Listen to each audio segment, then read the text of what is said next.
Salam sejahtera bagi muamanginan yang dikasih Tuhan. Sebelum kita mendengarkan firman kehidupan, kita berdoa. Terima kasih Tuhan untuk firman kehidupan yang boleh kami dengar. Biarlah kami mengenal suara Tuhan, dan Tuhan semakin mengasihi kami. Biarlah firman-Mu yang akan kami dengar menjadi satu kekuatan dan sumber kekuatan kami untuk mengucap syukur karena kami dikasihi Tuhan. Amin. Saudaraku yang dikasihi Tuhan, firman kehidupan bagi kita untuk hari ini tertulis dalam 1 Tesalonika pasal 1 ayat 5. Sebab Injil yang kami beritakan bukan disampaikan kepada kamu dengan kata-kata saja, tetapi juga dengan kekuatan oleh Roh Kudus dan dengan suatu kepastian yang kokoh. Memang kamu tahu bagaimana kami bekerja di antara kamu oleh karena kamu. Demikian firman Tuhan. Hamba-Nya yang dikasihi Tuhan Yesus Kristus, pernahkah kamu mendengar yang disebut dengan gema suara? Di mana kamu berdiri di tepi jurang dan kamu berkata, "Halo, Horas," gitu ya. Dan sedetik kemudian suara itu kembali kepadamu dengan kekuatan yang sama. Bayangkan ketika seseorang berteriak dengan sekuat tenaga, tetapi yang didengarkannya hanyalah keheningan. Tidak ada pantulan, tidak ada resonansi. Berbeda antara kata yang hanya berhenti di udara dengan yang kembali, yang memiliki kuasa. Hari ini kita belajar tentang gema itu. Sebab Injil yang diberitakan, disampaikan kepada kamu dengan kata-kata yang penuh dengan kuasa. Hamba-Nya yang dikasihi Tuhan, firman Tuhan ini dituliskan oleh Rasul Paulus kepada jemaat yang sedang menderita, di mana Tesalonika adalah sebuah kota pelabuhan yang sibuk dengan transaksi pelabuhan, di mana barang turun dan naik, orang yang turun dan naik. Mereka juga dipenuhi dengan penyembahan berhala dan tekanan politis, di mana di tengah kebisingan dunia, Paulus mengingatkan mereka tentang iman yang penuh dengan kuasa. Injil yang mereka terima bukan sekedar pidato, bukan sekedar menyenangkan hati, tapi sebuah peristiwa iman yang menguatkan mereka menghadapi kebisingan dunia ini. Bagaimana dengan kita? Ketika kamu dengar firman Tuhan, apakah kamu sedang mencari orang yang sedang menyenangkanmu? Atau mengatakan kamu membandingkan orang lain dengan orang lain itu? Mencari pengkhotbah yang sempurna menurutmu, yang menyenangkanmu hari ini, dan membuatmu mengenal bahwa dialah yang terbaik. Firman Tuhan katakan Tuhan yang terbaik. Mungkin setiap orang berbeda, tapi firman Tuhan katakan bahwa firman itulah yang membuat kita bertahan sampai hari ini, dan di dalamnya ada kuasa. Ada 3 kata yang dikatakan atau digunakan oleh Rasul Paulus. Yang pertama, Injil itu datang dengan dunamis, dengan kuasa. Injil itu bukan sekedar berbicara atau suatu kata yang kamu dengar, tapi Injil itu adalah suatu hal yang mampu meruntuhkan tembok-tembok mental dan meruntuhkan tradisi yang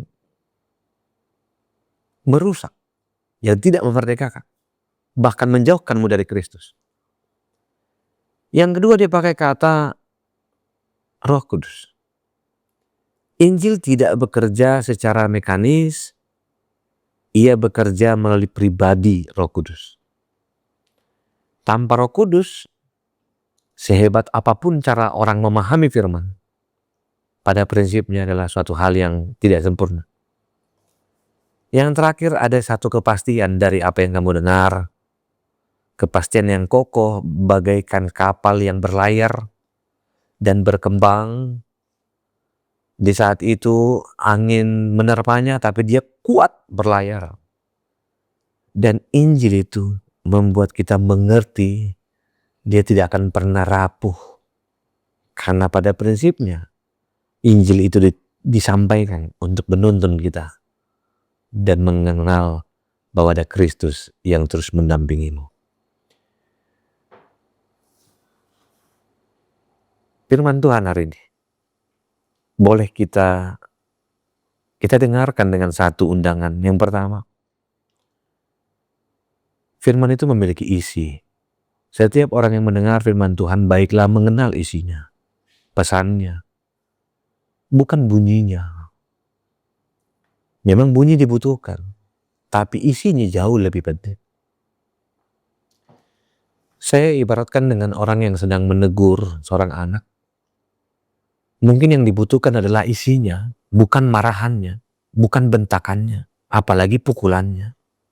Si anak akan mengerti bahwa mama papanya tidak menyukainya.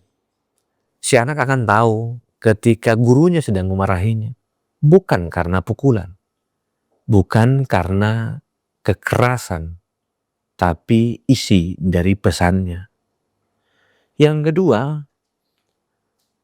mengandalkan Roh Tuhan pada prinsipnya sama dengan mengandalkan pikiran. Namun sayangnya, tidak semua misteri dunia ini dapat dipahami dengan logika. Kamu yang mampu melakukannya, baiklah juga melakukannya dengan Roh Tuhan. Dengan menyerahkan bagian kepada Tuhan, supaya di saat masalah kita buntu, kita berhenti sejenak dan mohon Tuhan tolong kami. Yang ketiga, milikilah keyakinan bahwa hidupmu hari ini memiliki kuasa. Kuasa yang diberikan Tuhan bukan digunakan di saat kamu sedang baik-baik saja. Tapi di saat kamu tidak baik-baik saja, dikala berduka, keyakinanmu akan Roh Tuhan yang kamu dengar melalui firman-Nya. Dia menghiburmu, menuntunmu keluar dan mengatakan kamu tidak sendiri. Saya tertarik dengan perkataan seorang pendeta ketika sebuah penghiburan. Dia bilang, kematian seseorang bukanlah kehilangan, tapi kematian karena kedukaan, duka karena ada yang tertusuk, ada yang tidak sebagaimana biasanya. Dia tidak hilang karena dia ada, bahkan sampai di penguburan. Apa yang membuat orang berduka? Karena dia tidak merasakan hal yang biasa. Biasa makan bersama, biasa gereja bersama, biasa berdoa bersama, itu yang tidak ditemukan. Jika hari ini kita menemukan satu penghiburan Tuhan, mari ingat kekuatan Tuhan tersembunyi. Kekuatan Tuhan tampak bagi orang yang mau datang dan merasakannya. Kekuatan itu tampak sebagaimana emas yang sesungguhnya. Banyak emas akhir-akhir ini yang beredar, bahkan yang seperti emas ternyata disepuh, yang adalah bukan emas asli. Hidup kita adalah hidup yang mendapati sebuah proses menjadi emas. Di saat itulah kita katakan bahwa apa yang membuat kita bertahan hari ini adalah nafas, firman Tuhan, dan Injil itu. Saya akan tutup dengan sebuah ilustrasi. Suatu saat, dalam sebuah mitologi Yunani, ada seorang pemahat yang bernama Pygmalion yang membuat patung wanita yang sangat sempurna yang bernama Galatea. Patung itu indah secara estetika. Patung itu juga sempurna secara karya. Tapi ia dingin dan mati. Ia hanya bentuk tanpa kehidupan. Setelah beberapa waktu kemudian seorang yang kita sebut Dewi Aphrodite memberikannya napas kehidupan. Patung itu mulai bergerak, jantungnya berdebar, matanya melihat. Banyak orang mengatakan bahwa Pygmalion sebelum keajaiban itu terjadi, mereka hanya melihatnya sebagai patung yang tidak bergerak. Tapi ketika dia dihidupi dengan nafas, ia mampu bukan hanya bergerak tapi juga berbicara dengan bahasa yang puitis. Saudaraku yang terkasih, apa yang tidak dimiliki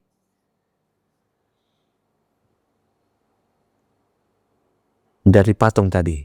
Jawabnya yang satu, bukan kehidupan. Yang tidak dimiliki adalah jiwa yang takut akan Tuhan. Firman Tuhan hari ini mengatakan bahwa kita diberikan Roh Kudus yang adalah jiwa dari kehidupan kita. Biarlah jiwa itu juga mengantarkan kepadamu dan aku, dan mengingat bahwa ketika Rasul Paulus mengingatkan kita akan firman Tuhan ini, di saat itu kekristenan bukan hanya sedang memahat moralitas, tetapi juga memberikanmu sebuah nafas kehidupan dari Tuhan. Bersyukurlah mempunyai Tuhan. Bersyukurlah Tuhan yang mengasihimu, mengasihiku, dan semua orang. Saat itu kita mengatakan, aku bersyukur Tuhan lagi-lagi mencintaiku. Amin, kita berdoa. Terima kasih Tuhan untuk firman-Mu. Terima kasih untuk perjalanan hidupku. Aku boleh bersyukur karena Tuhan yang memberikan kami hidup. Dan Roh Kudus-Mu yang menuntun kami untuk mengenal Tuhanlah Juru Selamat kami. Kasih anugerah Kristus Yesus, kasih Allah Bapa, dan persekutuan Roh Kudus memberkatimu dan menyertai-Mu. Amin.